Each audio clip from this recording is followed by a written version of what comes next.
రాధా మనోహర్ దాస్ గారు అయితే సెక్యులర్ కుక్కలని తిడతాడు ఆయన. అయినా హిందువులకి ఐకమత్యం రావట్లేదు. నాకు తెలిసి హిందువులే మైనారిటీలు. పండగ వస్తే మేక, చుట్టం వస్తే కోడి. ఇదేనా మన సంప్రదాయం? అపరిచితులు వాళ్ళు కాదండి, మీరు. ఈ సృష్టికి అపరిచితులు మీరు. మీ ధర్మాలు మర్చిపోయి నేను చేయాలి, సాధన ఏం చేయాలి, సాధన ఏం చేయాలి, ఊపిరి బిగబట్టాలా, విడిచిపెట్టాలా, పీల్ చేయాలా, నీటిలో దూరాలా, ఇలా ఆకాశం ఎగరాలి, ఇవన్నీ కాదండి. వ్యాపారం చేసుకుంటూ కుటుంబంతో ఎలా బతకాలన్న దానికి సజీవ ఉదాహరణ. నమస్తే హిందూ బంధువులందరికీ స్వాగతం. చాలా రోజులు అయిపోయింది మనం మళ్ళీ వీడియో పెట్టుకొని.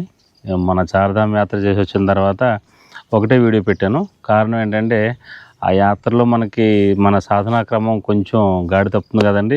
టైము వగేరా అన్ని సెట్ అవ్వవు కదా. వచ్చిన తర్వాత కొంచెం ట్రాక్ సెట్ చేసుకొని ఇక్కడ హైదరాబాద్ సిటీకి ఒక 70 కిలోమీటర్ దూరంలో నాకు ఒక సైట్ ఉందండి. ఒక 200 ఎకరాలు వెంచర్ ఇది. దాంట్లో మనకు ఒక 500 గజాల స్థలం ఉంది. సో ఎప్పటి నుంచో ఒక కోరిక, ఇక్కడ చిన్న మెడిటేషన్ హాల్ లాగా ఒక వానప్రస్థాశ్రమం స్వీకరించాలి, ఇక్కడ రావాలని. అట్లీస్ట్ వీక్లీ 2 days అయినా ఇక్కడ వచ్చి ఉండాలనుకుంటున్నాను. బట్ వీలైనంత వరకు త్వరలో ఈ వానప్రస్థాశ్రమం స్వీకరించాలని. సరే, ముఖ్యంగా ఈరోజు నేను టాపిక్ ఏమనుకుంటున్నానంటే అండి, మీతో పంచుకోవాలనుకుంటున్నది, మన మీడియాలో కానివ్వండి ఎక్కడ చూసినా హిందువుల మధ్యన ఐక్యత లేదు. ఎందుకు లేదు, ఎక్కడ లేదు. మాధవీలత గారు హైదరాబాద్లో ఓడిపోయినా ఐక్యత లేదని ఆవిడ బాధపడ్డారు. తర్వాత రాధా మనోహర్ దాస్ గారు అయితే సెక్యులర్ కుక్కలని తిడతాడు ఆయన. అయినా హిందువులకి ఐకమత్యం రావట్లేదు. ఎన్ని ఉదాహరణలు కావాలి, ఎన్ని ఇన్సిడెంట్స్ జరగాలి. అసలు హిందువులు ఎంతమంది? నాకు తెలిసి హిందువుల కుటుంబంలో పుట్టారు తప్పిస్తే హిందువులు ఎంతమంది ఉన్నారు? నాకు తెలిసి హిందువులే మైనారిటీలు. హిందువుల్లో సగానికి పైగా నాకు తెలిసి ఒక భగవద్గీత కానీ, ఒక పురాణం కానీ, మన కల్చర్ కానీ, సంస్కృతి సంప్రదాయాలు ఏమీ తెలియవు. అంటున్నాను అనుకోకపోతే, మీరు ఎవరో బాధపడకపోతే, పండగ వస్తే మేక, చుట్టం వస్తే కోడి. ఇదేనా మన సంప్రదాయం? ఇంకా అంటే మా కల్చర్ మేము తాగుతాం. అరే తాగండి, తినండి, అది వేరు. అసలు మన కల్చర్ ఏంటి, అసలు మన సంస్కృతి ఏంటి, మన సంప్రదాయం ఏంటి, మన వేదాలు నేనేమి చదివేసని చెప్పట్లేదండి. నేనేం వేదాల పురాణాలు చదివేసని చెప్పట్లేదు. కానీ ఒకటి మాత్రం చెప్తా, నేను నా 19 ఏళ్ల వయసులో హైదరాబాద్ మొట్టమొదటి వచ్చినప్పుడు జాబ్ లేదు, ఏం లేదు. అప్పుడు దిల్సుఖ్ నగర్లో భగవద్గీత ప్రవచనాలు జరుగుతున్నాయి. శ్రీ శ్రీ శ్రీ విద్యాప్రకాశగిరి స్వామి వారి ప్రవచనాలు. నాకు తెలిసి 24 రోజులు అనుకుంటావి. మరి గత జన్మ సుకృతం ఏమో తెలియదు, కానీ సినిమాలకి ఎక్కడికి వెళ్ళలేదు. 24 రోజులు నేను ఆ ప్రవచనాలు విన్నాను. అంతర్లీనంగా నా ప్రతి నిర్ణయంలోనూ దాని ప్రభావం ఉంటుంది. దీన్ని బట్టి మనకి చిన్నప్పుడే నేర్పించిన వేదాలు పురాణాలు కానివ్వండి, భగవద్గీత కానివ్వండి, అవి పెద్ద అయిన తర్వాత ఎంత అనుభవం, ఎంత ఉపయోగపడతాయి అన్నది ప్రతి ఒక్కళ్ళు ఆలోచించండి. సో మళ్ళీ మన పాయింట్కి వద్దామండి. ఇక్కడ ఏంటంటే మనకి హిందువుల మధ్యన ఐక్యత లేదు కదా. ఎందుకు రావాలి అసలు ఐక్యత? ఎవరికాళ్ళు బతకలేమంటే బతకగలుగుతాం ఎలా? ఒకప్పుడు అఖండ భారతదేశం అంటున్నారు. భూటాన్, నేపాల్, ఆఫ్ఘనిస్తాన్, ఇప్పుడున్న బంగ్లాదేశ్, పాకిస్తాన్ అన్నీ కలిపితే భారతదేశాన్ని. లాస్ట్కి ఎక్కడికి వచ్చాం మనం? భూటాన్ లేదు, నేపాల్ లేదు, పాకిస్తాన్ లేదు, బంగ్లాదేశ్ లేదు, ఇప్పుడు భారతదేశంలోకి వచ్చాం. ఇక్కడ ఏం జరుగుతుంది? ఇప్పుడు పాకిస్తాన్ విడిపోయినప్పుడు సోది చెప్తున్నాను అనుకోకండి, అందరికి తెలిసిందే, కానీ చిన్న అవేర్నెస్ అనమాట. ఆ దేశం కావాలనుకున్న అందరూ ఒక మతానికి చెందిన అక్కడికి వెళ్ళిపోయారు. మిగతా ఇక్కడ ఎవరున్నా కానీ అందరూ కలిసి బతుకుదని ఇక్కడ ఉన్నారు. కానీ ఈరోజు ఏం జరుగుతుంది? మళ్ళీ ఇక్కడ మా రాజ్యం కావాలి, మేము మాలాగా బతుకుతాం, మా హక్కులు కావాలి. మిగతా వాళ్ళ హక్కులు నాశనం అయిపోయినా పర్వాలేదు. ఎక్కడో పలస్తీనాలో ఇజ్రాయెల్ వాళ్ళ యుద్ధం జరుగుతుంటే మానవ సంబంధాలు, మానవత్వం లేకుండా వాళ్ళు పాలస్తీనా వాళ్ళు ఇజ్రాయెల్ పౌరుల్ని, వాళ్ళు మిలిటరీ కొట్టుకోండి, అది దేశానికి సంబంధించింది, పౌరుల్ని ఎత్తుకెళ్ళిపోయి చిన్నపిల్లల్ని ఓవెన్లో పెట్టి కాల్చి, ఆడవాళ్ళని గంటకి రేప్ చేసి, దాహమించినప్పుడు నీళ్లు పట్టించి మరి రేప్ చేసి, ఎంత దారుణాలు కనపడవా? అయినా మనకి కనువిప్పు రాదు, మనకు అవసరం లేదు ఐక్యత. కాశ్మీర్ వచ్చింది, కాశ్మీర్లో 4 లక్షల మంది పండిట్స్ అక్కడి నుంచి విడిచిపెట్టి దేశం పారిపోయారు. అయినా మనకి భయం ఉండదు, యూనిటీ రాదు. మన ఇంటి వరకు రాలేదు కదా. ఇప్పుడు ఎక్కడి వరకు వచ్చేసింది? హైదరాబాద్లో మనం అడుగు పెట్టలేం ఇప్పటి వరకు కూడా. హైదరాబాదు మనం గెలవం. కారణం వాళ్ళు ఎప్పటికీ మనలో కలవట్లేదు, మనం కలవాలని కోరుకుంటున్నాం. సో దానివల్ల ఏం జరుగుతుందయ్యా, మన ఏదైతే మనం గౌరవంగా భావిస్తామో అవి వాళ్ళకి అగౌరవం. మనల్ని అగౌరవపరచడమే వాళ్ళ యొక్క ధర్మం. దీని మీదే కొన్ని రాజకీయ పార్టీలు బతికేస్తున్నాయి. సరే అయిపోయిందండి. I think few years back భయంసాలు ఏం జరిగింది? ఇళ్ల మీద కూడా అల్లర్లు జరిగాయి. కనీసం న్యూస్లో కూడా రాలేదు. అది కొంతమంది సోషల్ మీడియా కార్యకర్తలు, తర్వాత కొంతమంది బీజేపీ వాళ్ళు వెళ్తేనే కానీ అది మీడియాకు కూడా రాలేదు. ఇంకేం కావాలండి? ఓల్డ్ సిటీ నుంచి హిందువులందరూ పారిపోయి బయటకు వచ్చేస్తున్నారు. ఈ న్యూ సిటీలోకి వచ్చి అక్కడ తెగ నమ్ముకొని ఇక్కడ ఇల్లు కట్టుకుంటున్నారు. అయినా మనకి ఐక్యత అవసరం లేదు. కారణం ఏంటంటే ఎవరిని మనం నిందించే అవసరం లేదండి. మన హైందవంలో, హిందుత్వంలో ఎవరైతే ఉన్నత స్థానాలు ఉన్నారో వాళ్ళు మిగిలిన వాళ్ళని దరిజారనికపోవడం. మీరు ఎప్పుడైనా గమనించండి, గణేశుని పెడతాం వినాయక చవితికి, అక్కడ ఎంతమంది వాచ్మెన్లు వచ్చి లేకపోతే లేబర్ వచ్చి అక్కడ కూర్చుని పూజ చేయించుకుంటున్నారు? ఎంతమందికి ఆ ధైర్యం ఉంది, ఆ చొరవ ఉంది? ఆ చొరవ ఉన్నా మనం ఎంతమంది రాణిస్తున్నాం? అన్నిటికంటే నిజమైన విషయం, మన దేవుడు మనం దర్శించుకోవడానికి టికెట్లు పెట్టి ఆ టికెట్ల మీద ఎవడో బతికేస్తే ఆ టికెట్ లేకపోతే దర్శనమే చేయనివని అంటున్నారు. ఇది ఎక్కడి పద్ధతి? ఇది ఎక్కడ దైవత్వం? ఇది ఎక్కడ ఆధ్యాత్మికం? ఎందుకు వచ్చిన ఆధ్యాత్మికం? సరే ఇవన్నీ పక్కన పెడితే కనీసం మనం వేదాల పురాణాల వరకు వెళ్ళొద్దండి. మనం వ్యక్తులుగా మనం చేయగలిగింది ఒక చిన్న సజెషను నేను అనుకోండి మీకు చెప్తా.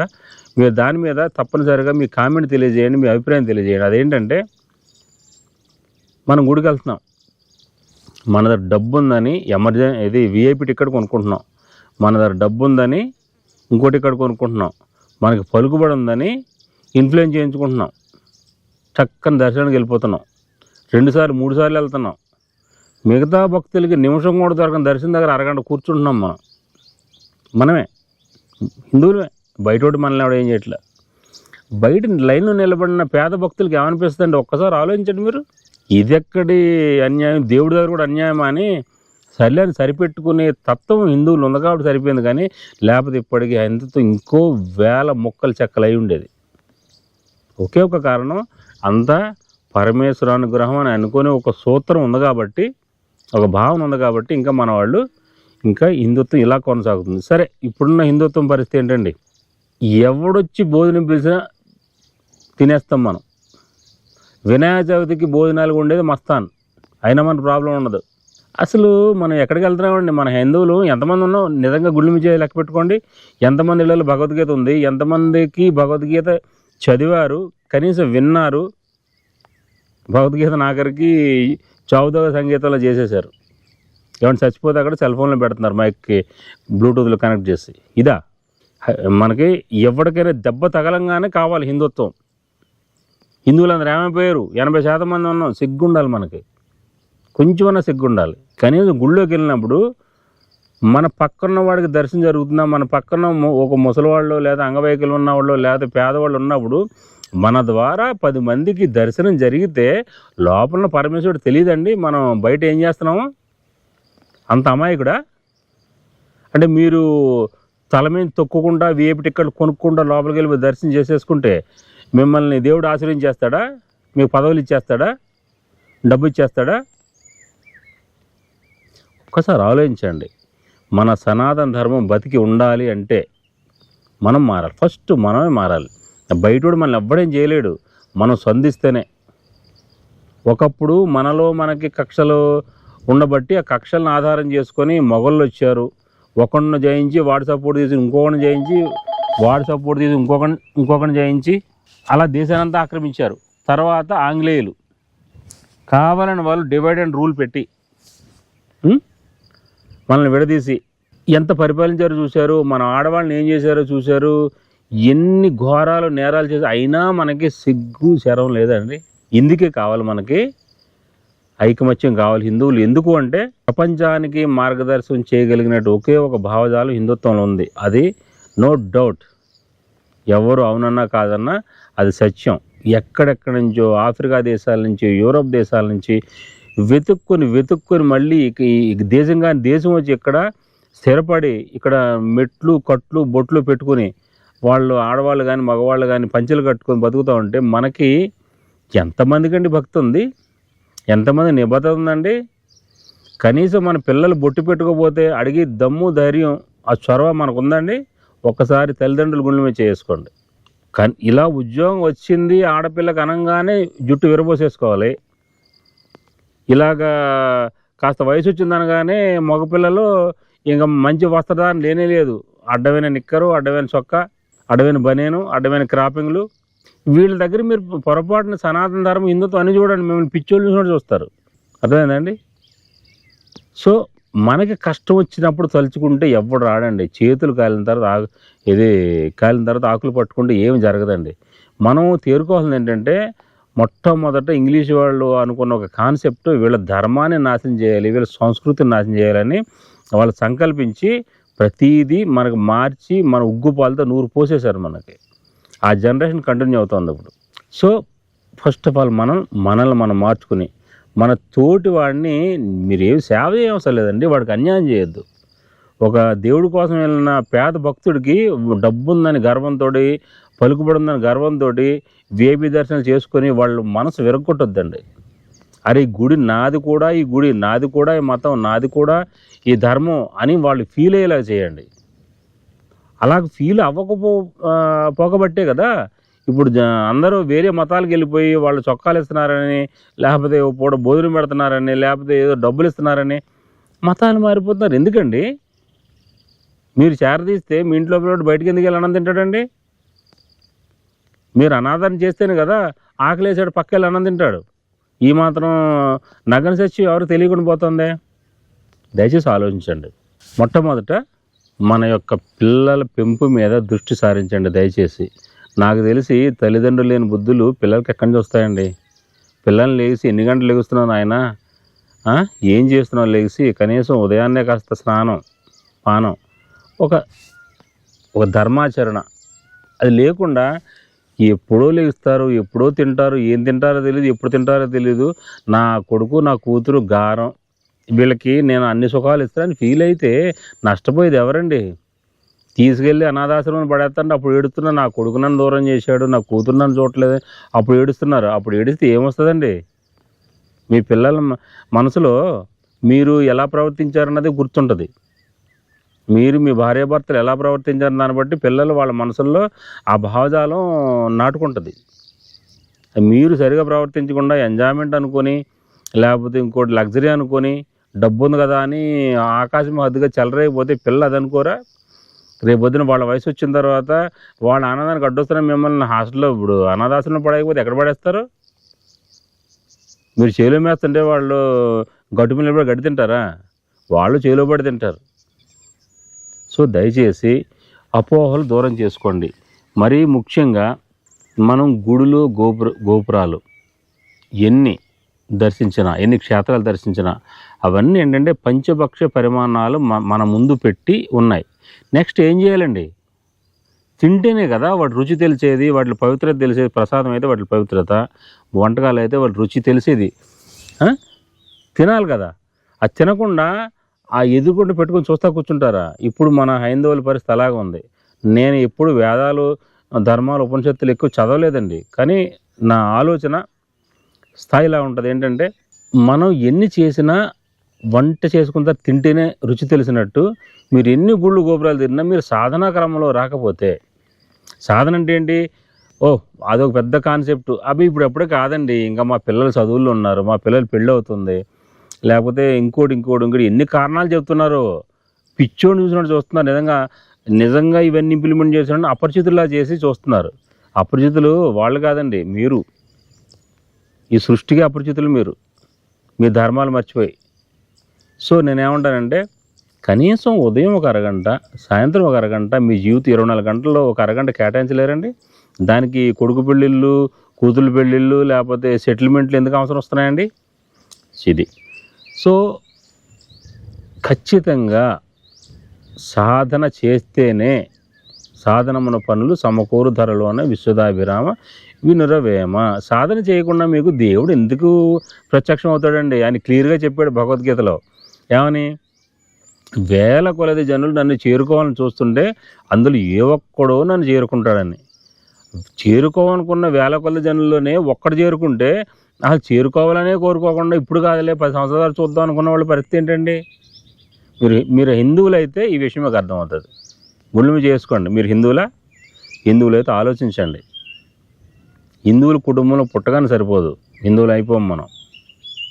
సో ఈరోజు సాధన మొదలుపెట్టండి. కనీసం సాధన ఎక్కడ మొదలు పెడతారంటే అందరికీ ఇదే డౌట్. నాకు కూడా చాలా సంవత్సరాలు సాధన ఏం చేయాలి, ఊపిరి బిగబొట్టాలా, విడిచిపెట్టాలా, పీల్చేయాలా, నీటిలో దూరాలా, లేదా ఆకాశం ఎగరాలి, ఇవన్నీ కాదండి.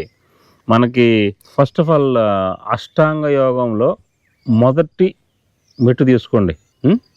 యమ నియమ, ఆసన, ప్రాణాయామ, ధారణ ఇవన్నీ ఉన్నాయి కదా, దాంట్లో మొట్టమొదటి తీసుకోండి యమంలో మళ్ళీ 5 భాగాలు. అబద్ధం ఆడొద్దు, దొంగతనం చేయొద్దు, హింస చేయొద్దు, వ్యభిచారం చేయొద్దు, సంథింగ్ ఎల్స్ ఉన్నాయి కదా. ఒక్కసారి యూట్యూబ్ ఓపెన్ చేయండి, మీ అందరి చేతుల్లో ఫోన్లు ఉన్నాయి కదా. సో ఓపెన్ చేసి దాంట్లో 8 అంగాల్లో ఒక్క యమంలో 5 ఉపాంగాల్లో ఒక్కటి పట్టుకోండి. కనీసం అబద్ధం ఆడొద్దు, సైలెంట్గా ఉందాం. లేకపోతే తెలిసి అన్యాయం చేయొద్దు, అబద్ధం ఆడొద్దు, లేకపోతే వ్యభిచారం చేయొద్దు, లేకపోతే ఇంకోటి సువర్ణాన్ని బంగారం దొంగిలించడం కూడా మహాపాపం అని చెప్పారు. ఇవన్నీ కూడా ఒక్కటి పట్టుకోండి. దీన్ని సాధన చేయండి. సాధన అంటే ముక్కు మూసుకోవడం, గాలిలోకి ఎగటం తర్వాత చేద్దాం. అవన్నీ హఠయోగాలు, అవన్నీ నాకు కూడా తెలియవు. ఆ స్థాయికి వెళ్ళాలంటే మొట్టమొదట మన అంతఃశుద్ధి కావాలి కదండి. కావాలంటే ఫస్ట్ యమం అంటే ఏంటో చూడండి. దాంట్లో ఒక్కటి పెట్టుకోండి. ఫస్ట్ ఆఫ్ ఆల్ అబద్ధం ఆడొద్దు, పక్కోడు సొమ్ము తినొద్దు.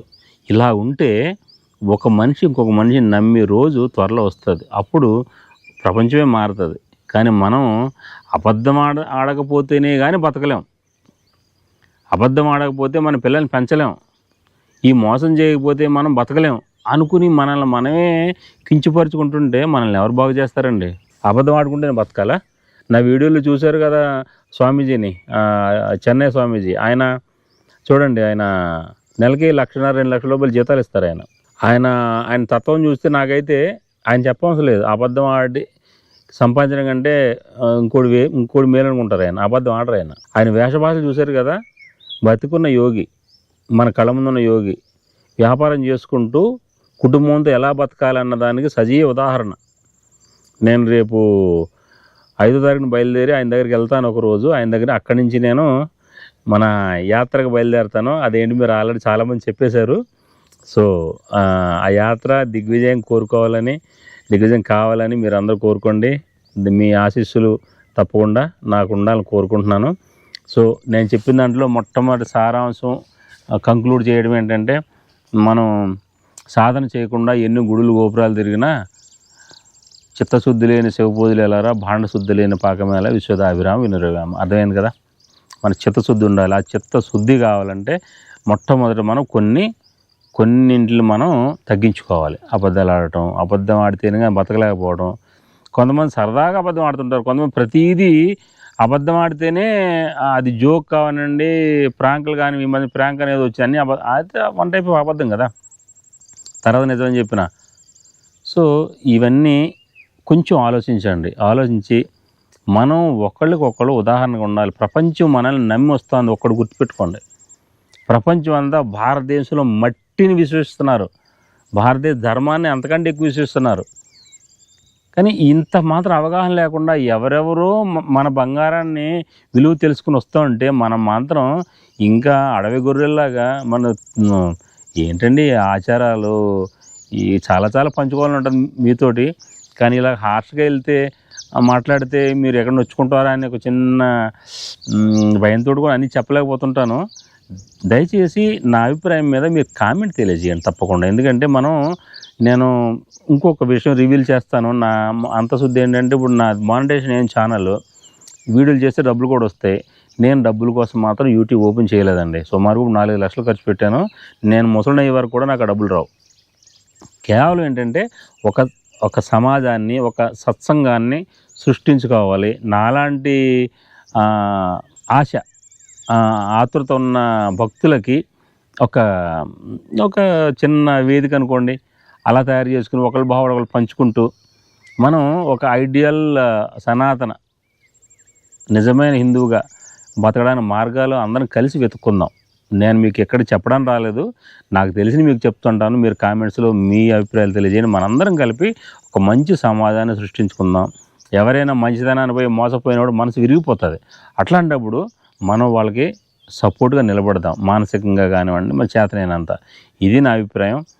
సో మరలా చెన్నై వెళ్ళినప్పుడు స్వామీజీ గారితో కలిసి ఆ వీడియో పెడతాను. చాలా రోజులైంది మిమ్మల్ని కలిసి, లేట్ అయినందుకు క్షమించాలి. సో మీ భావాలు తప్పకుండా కామెంట్ రూపంలో పంచుకుంటారని, ఈ మన అష్టాంగ యోగంలో మొదటి అంగము యమంలో కనీసం ఉపాంగాల్లో ఒక్క అంగం పట్టుకో, ఒక అంగం అబద్ధమా లేకపోతే దొంగతనమా లేకపోతే ఇంకోటి ఒకరిని హింస పెట్టకుండా, ఒకరిని బాధ, ఇలాంటి ఏదో ఒకటి సెలెక్ట్ చేసుకున్నానండి, నేను ఈ రోజు నుంచి ఒకటి స్టార్ట్ చేశాను అని మీరు ఒక కామెంట్ పెట్టండి. నాకు ₹1,00,000 యూట్యూబ్ నుంచి వచ్చినట్టు. నిజంగా ₹1,00,000 యూట్యూబ్ నుంచి వచ్చి నేను సంతోషపడను. సో నా మనసు అర్థమైంది, మీకు అర్థమైందని అనుకుంటున్నాను. దయచేసి నన్ను ఇలాగ ఆదరించండి. నా భావాలు మీతో పంచుకుంటాను, మీరు కూడా మీ భావాలు తెలియజేయండి. హర హర మహాదేవ్. ఇదండి మా వెంచరు, ఇది నా సైటు. దీంట్లో త్వరలో చిన్న కుటీరలాగా వేసుకొని అట్లీస్ట్ వీకెండ్స్ అని రావాలనుకుంటున్నాను. సో త్వరలో ఇక్కడికి వచ్చేస్తాను. మరింతగా ప్రకృతిలో ఉండాలని కోరుకుంటున్నాను అనమాట. ఆ ఉద్దేశంతో నేను ఎక్కువ హిమాలయాలు అవి ఎక్కువ దేవాలయాలు ఎంచుకుంటూ ఉంటాను. నెక్స్ట్ వెళ్ళే యాత్ర సలక్షణంగా జరగాలని, అక్కడ ఎంతో థ్రెట్ ఉందని చెబుతున్నారు.